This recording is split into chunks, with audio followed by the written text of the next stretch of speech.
All right, all right, all right. Hey, everybody, welcome back to Actors Endurance, your number one podcast for the resilient artist. And today we have a great episode for y'all. Are you ready? Marlon, hit us with it. All right. Today's episode is about the importance of improvisation. What y'all know about that? I hope y'all been taking classes, but if not, we're finna give you the breakdown.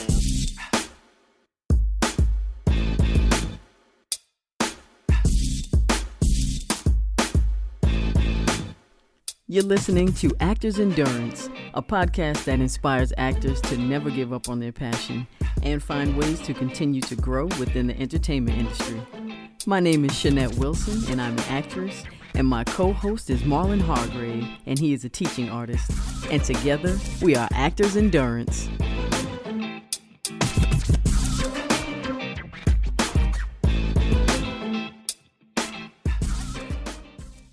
Okay, so improv goes hand in hand with acting. It's obviously, it obviously goes with comedy, but improv goes hand in hand with acting.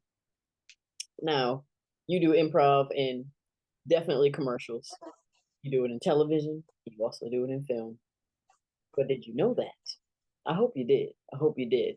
There's a lot of great classes out there, and improv definitely adds to your acting technique because it just brings out your own creativity.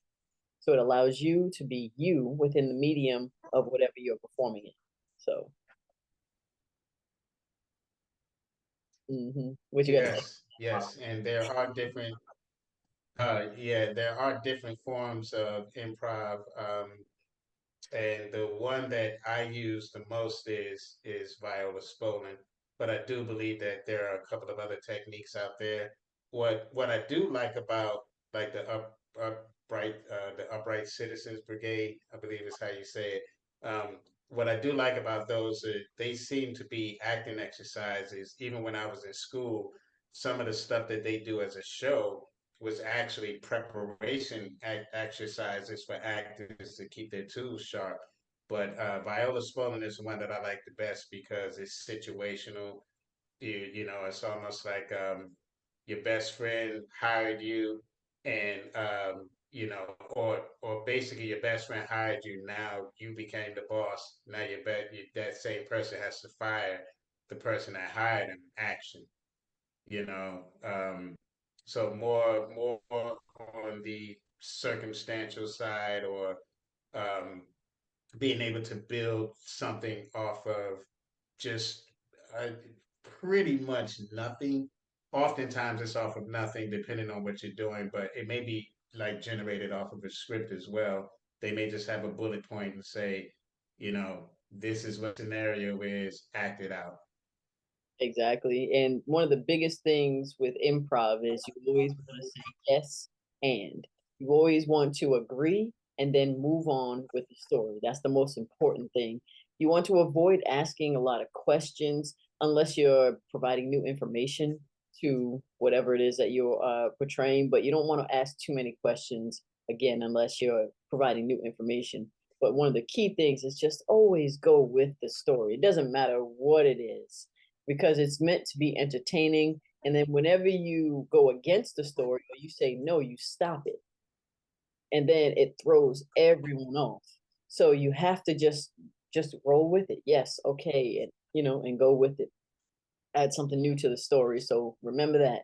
Yes, and another thing is you always want to continue to add, maybe not too much, but new information because you want to continuously change to keep the story flowing and going. And you also don't want to, again, block it. You want to, in the beginning, you want to establish a location and you want to, be very specific, provide like really colorful details so that people can, really have a good picture of what's going on in the scene outside of what they see you portraying. So those are some really good tips and points on how to improv. Yeah. And that's what Yes, and it also. Oh no, you go ahead. I was gonna say that's what makes comedians really good storytellers because they're real colorful stories, so it makes you sit and think and picture it. Because most of the time, most comedians, there are some, but most comedians are not very animated. So you have to be able to picture what's going on by what they're saying. So Yes, yes. And also trying to bridge a gap with your characters. I mean, improvs can definitely help you find your characters and find the nuances of your characters.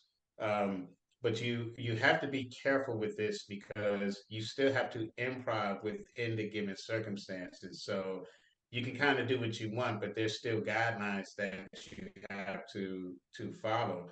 And as Jeanette mentioned earlier, you can add on, but if you add on something that's sort of irrelevant, you actually have to give it life. You have to sort of birth the idea and you say it, and then you have to kind of give it a life, and then you have to end it, or you have to bring closure to it. So, if you're talking about, having a hard time growing up with your sister, and all of a sudden you're talking about, sleeping with somebody or something, it's like that doesn't, it's not where the argument is. So you definitely want to stay on track with that. But you have to think on your toes and you have to listen. You really have to listen. And I think that that's one of the best parts of improvisation.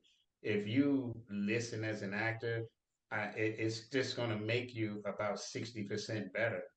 You're going to be able to react in real time and within the environment and all of that. So life experience has a lot to do with the ability to improv as well. So get life experience. exactly. Don't just sit in your room and do the same things over and over and over. Try new things, get around new people, that bring out different things within you. And I think that's where Meisner comes in as well, because his technique has a lot to do with listening and responding to what's going on in your environment. So you can kind of pair those two. And if you guys are doing commercials, if you're commercial actors, you know how important improv is. Now they're not going to technically tell you to improv, but they'll tell you to kind of make it your own. If they tell you to make it your own, then they want you to improv the scene in your own way, in a different way, in a nice, colorful, um, uh, just something slightly different that they haven't come up with or they haven't seen yet. So you definitely want to stay on your toes, because a lot of times you'll hear this a lot. They don't know what they're looking for a lot of times. They don't until they see it.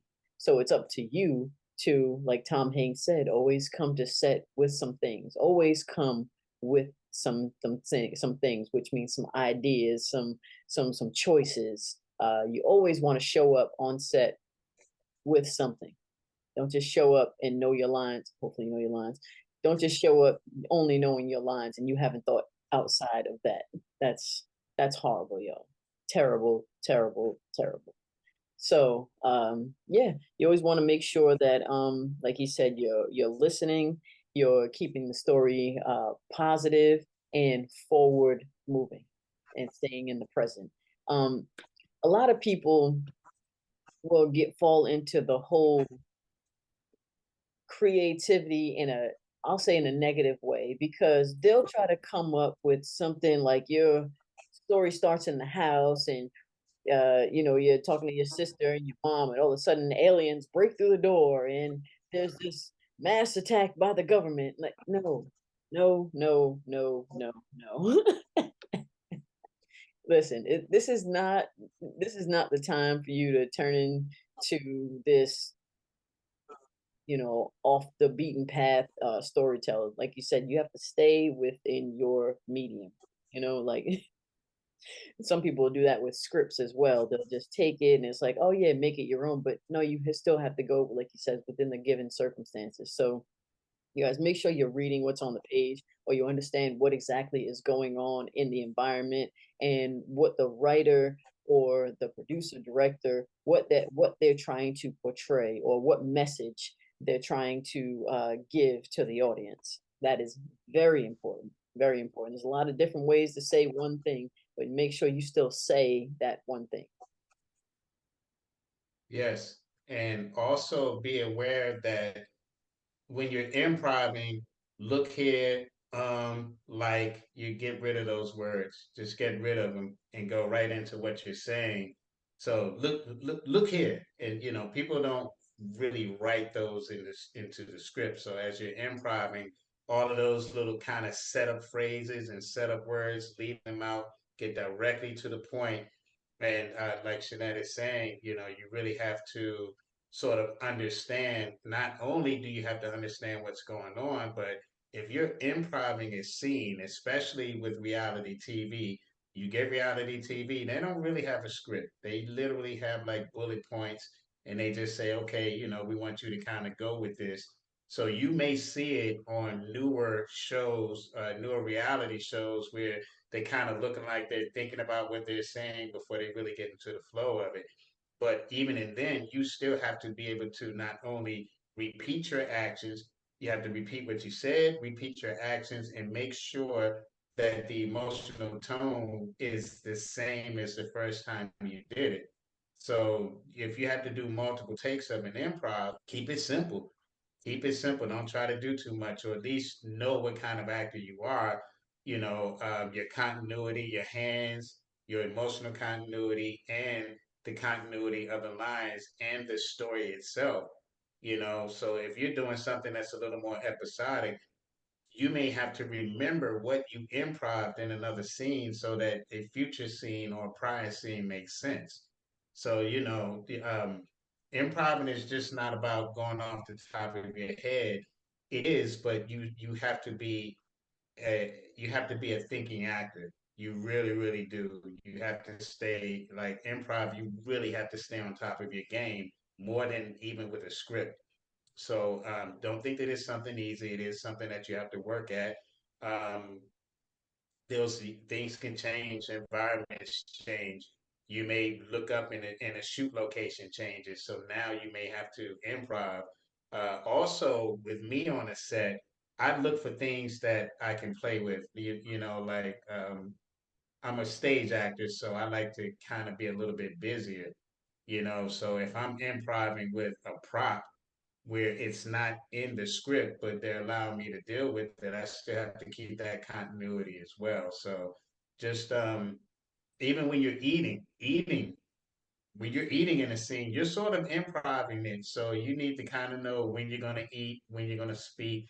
There's a lot of decisions that need to be made, and you have to be sharp. You got to get your good night's sleep, not party so hard. And I've been on sets where basically they either made something up or they said, hey, we have a general idea, like Shanette has been saying, we have a general idea of what we want, but we don't know what we want. So there you go. And then you have to improv and you still have to be believable. Exactly. And I would also tell you to keep it simple. There are a lot of funny moments in normal, regular, everyday human behavior. So just keep it simple, keep it grounded. And a lot of times stick to what you know. When you stick to what you know, then you can speak and really describe and be, like they said, really colorful, provide colorful details to whatever the scenario is. And it won't make you get in your head too much. It'll keep it more natural. So I would definitely give you those tips. And also make sure you guys take classes.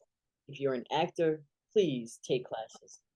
Take some comedy classes. Now, if you are in Atlanta, where I am, then you can go to Dad's Garage. Dad's Garage is a wonderful theater. I went to a show there one time to support a friend of mine. He did an excellent job, and they have improv classes as well as improv shows. The Groundlings, I took a class there as well. That's in Los Angeles. So the Groundlings, that is a very popular, huge venue where you can take classes. They also have performances. A lot of the greats have been there. So the Groundlings out there in LA. Now, if you're in New York, they have the Magnet Theater. So you can go to the Magnet Theater. They have classes there, shows. So if you guys are out in New York, check out the Magnet Theater, take some classes. I would suggest take a couple of months of classes until you really get it down packed so that you understand what it is, how to execute it properly. Okay.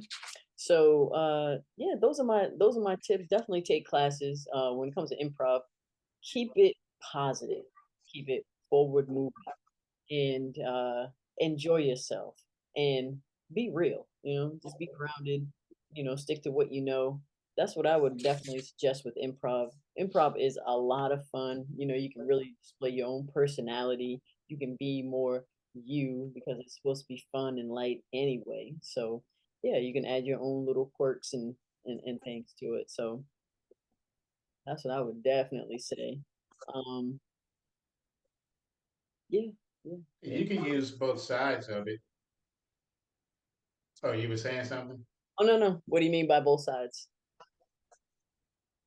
Um, well, you can on the improv side, you can use yourself a lot, like you just suggested, right? You use a lot of your life experience, but the other side is you may play something that's a little more characterized.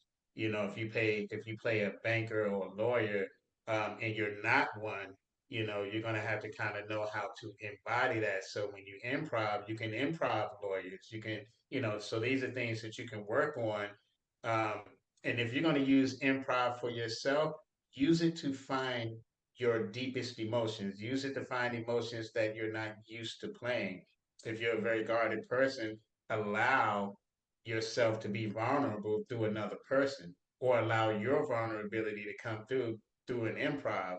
But I think that it's a great way for actors to really stay sharp with their emotional tools and the tools to be able to tell a story and kind of understand what emotion is needed to tell that story. I believe that a lot of actors suffer from lack of emotional intelligence right now. And we lack emotional intelligence because we're not exercising that. So oftentimes in a script, you may not be able to connect to the emotion, but if you're in an improv, you're able to connect.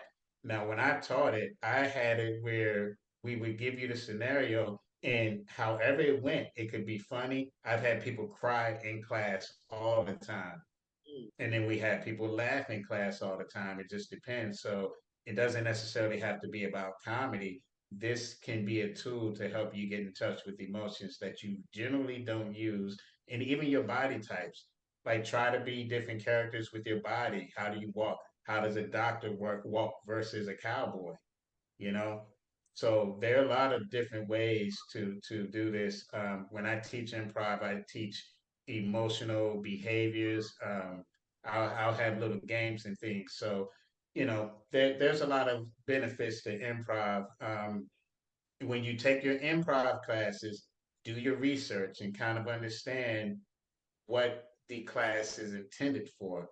You want to make sure that you go in there. A lot of people think that improv is something like whose line is it anyway, or something like that. That is a form of improv, but if you want to be an actor, I would suggest Viola Spolin. Okay, yeah, you made some really great points. And I guess the reason why I came at it through a comedy aspect is because I've never done improv in any other way. So the only time I've ever done improv, it's always been a comedic style of improv. So yeah, I'll have to try that. I'll have to try that because I'm always learning and growing, and I've taken a lot of classes only because I'm not trying to be a full-time student, but I really enjoy. You okay, Mom? I just really Yeah, I was. I really enjoy learning and growing, and I'm trying to be the best actor that I can be. So, yes, I plan to take even more improv classes. But yeah, yeah, I got to try Yeah. improv in a dramatic, more dramatic way. I think that Do would you be hear that? fun. It's been going on for a while. You don't hear that? Uh-uh. What? I swear.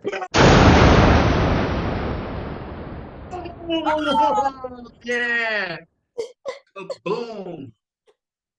All up on a Zoom. Boom on the This Zoom. is your Adam for the day. Boom on a Zoom.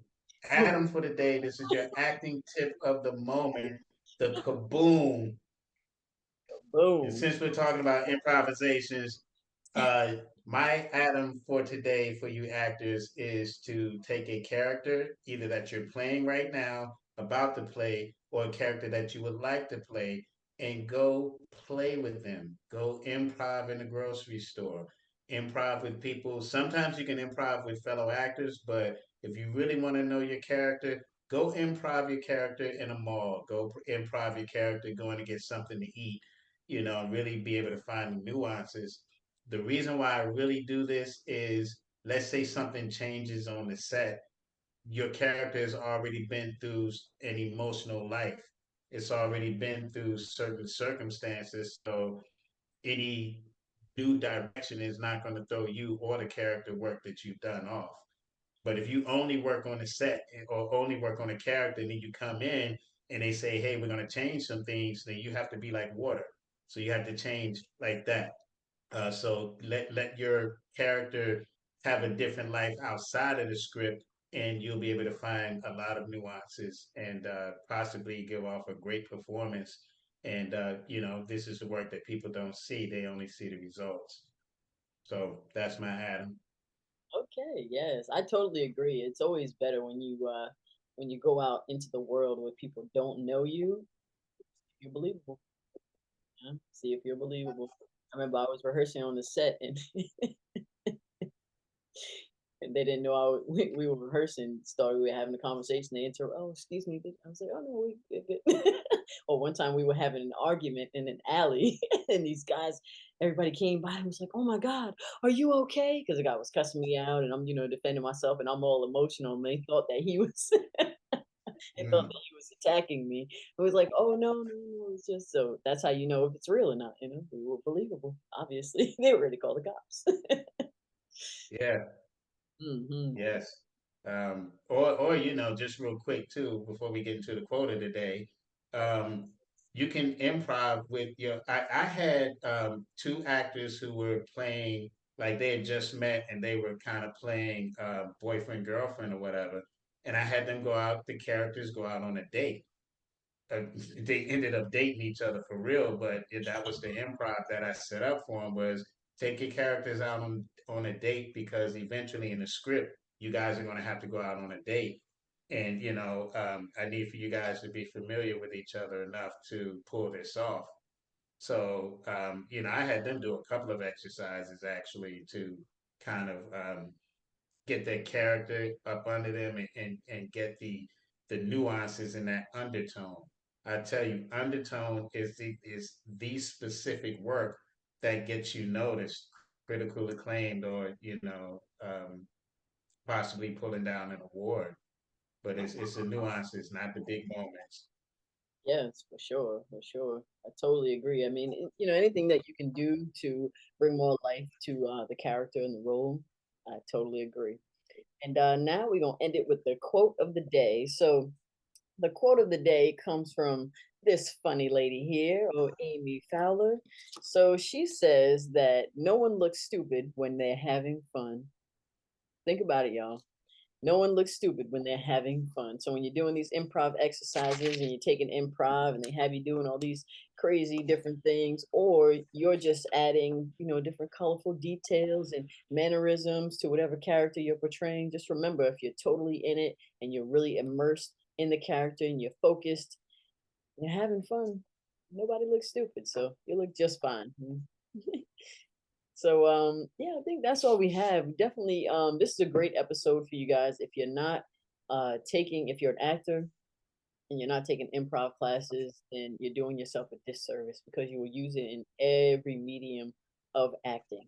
If you're a comedian, I mean, I don't know what to tell you if you haven't done this yet. So get on your job. There are no lazy actors over here at AE. So yeah, thank you guys for joining us, and definitely hitting you guys every Sunday with the script analysis class. You can always go check out the website. You see the background behind me.